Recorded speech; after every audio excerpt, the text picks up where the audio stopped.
1 Kings 20. Ben-Hadad attacks Samaria.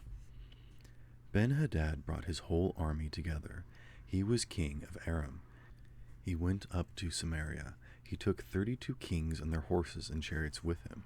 All of them surrounded Samaria and attacked it. Ben-Hadad sent messengers into the city. They spoke to Ahab, the king of Israel. They told him, "Ben-Hadad says, 'Your silver and gold belong to me. The best of your wives and children also belong to me.'" The kings of Israel replied, "What you say is true. You are my king and master. I belong to you, and everything I have belongs to you." The messengers came again. They told Ahab, "Ben-Hadad says, 'I commanded you to give me your silver and gold. I also commanded you to give me your wives and children. But now I'm going to send my officials to you. They will come about this time tomorrow. They'll search your palace. They'll search your houses of your officials. They'll take everything you value, and they'll carry all of it away." The king of Israel sent for all of the elders of the land. He said to them, "This man is really looking for trouble. He sent for my wives and children. He sent for my silver and gold, and I agreed to give them to him." All of the elders and people answered, "Don't listen to him. Don't agree to give him what he wants." So Ahab replied to Ben-Hadad's messengers. He said, "Tell my king and master, I will do everything you commanded me to do the first time, but this time I can't do what you want me to do." They took Ahab's answer back to Ben-Hadad. Then Ben-Hadad sent another message to Ahab. It said, "There won't be enough dust left in Samaria to give each of my followers even a handful. If there is, may the gods punish me greatly." The king of Israel replied. He said, "Tell him, someone who puts his armor on shouldn't brag like someone who takes it off." Ben-Hadad and the kings were in their tents drinking. That's when he heard the message. He ordered his men, "Get ready to attack." So they prepared to attack the city. Ahab wins the battle over Ben-Hadad. During that time, a prophet came to Ahab, the king of Israel. He announced, "The Lord says, 'Do you see this huge army? I will hand it over to you today. Then you will know that I am the Lord." "But who will do it?" Ahab asked. The prophet answered, "The Lord says, the young officers who are under the area commanders will do it." "And who will start the battle?" he asked. The prophet answered, "You will." So Ahab sent for the young officers who were under the area commanders. The total number of them was 232. Ahab gathered together the rest of the men of Israel. The total number of them was 7,000. They started out at noon. At that time, Ben-Hadad and the 32 kings who were helping him were in their tents. They were getting drunk. The young officers who were under Ahab's area commanders marched out first. Ben-Hadad had sent out scouts. They came back and reported, "Men are marching against us from Samaria." Ben-Hadad said, "They might be coming to make peace. If they are, take them alive. Or they might be coming to make war. If they are, take them alive." The young officers marched out of the city. The army was right behind them. Each man struck down the one who was fighting against him. When that happened, the army of Aram ran away. The men of Israel chased them, but Ben-Hadad, the king of Aram, escaped on a horse. Some of his horsemen escaped with him. The king of Israel attacked them. He overpowered the horses and chariots. Large numbers of the men of Aram were wounded or killed. After that, the prophet came to the king of Israel again. He said, "Make your position stronger. Do what needs to be done. Next spring, the king of Aram will attack you again." During that time, the officials of the king of Aram gave him advice. They said, "The gods of Israel are gods of the hills. That's why they were too strong for us. But suppose we fight them on the flatlands. Then we'll certainly be stronger than they are. Here's what you should do.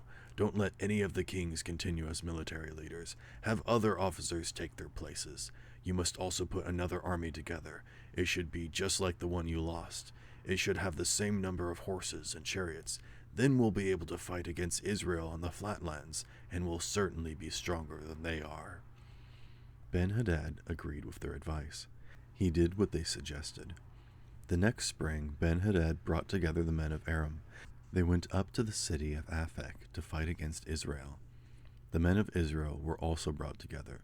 They were given supplies. They marched out to fight against their enemies. Israel's army camped across from Aram's army. The men of Israel looked like two small flocks of goats that had become separated from the others, but the men of Aram covered the countryside. The man of God came up to the king of Israel again. He told him, "The Lord says, the men of Aram think I am a god of the hills. They do not think that I am a god of the valleys. So I will hand their huge army over to you. Then you will know that I am the Lord." For 7 days the two armies camped across from each other. On the 7th day the battle began. The men of Israel wounded or killed 100,000 Aramean soldiers on foot. That happened in a single day. The rest of the men of Aram escaped to the city of Aphek.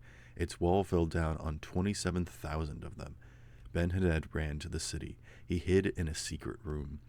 His officials said to him, "Look, we've heard that the kings of Israel's royal house often show mercy, so let's go to the king of Israel. Let's wear black clothes. Let's tie ropes around our heads. Perhaps Ahab will spare your life." So they wore black clothes. They tied ropes around their heads. Then they went to the king of Israel. They told him, "Your servant Ben-Hadad says, 'Please let me live.'" The king answered, "Is he still alive? He used to be my friend." The men thought that this was good news, so they quickly used the word Ahab had used. "Yes, your friend Ben-Hadad," they said. "Go and get him," the king said. Ben-Hadad came out of the secret room. Then Ahab had him get into his chariot. "I'll return the cities my father took from your father," Ben-Hadad offered. "You can set up your own market areas in Damascus. That's what my father did in Samaria." Ahab said, "If we sign a peace treaty, I'll set you free."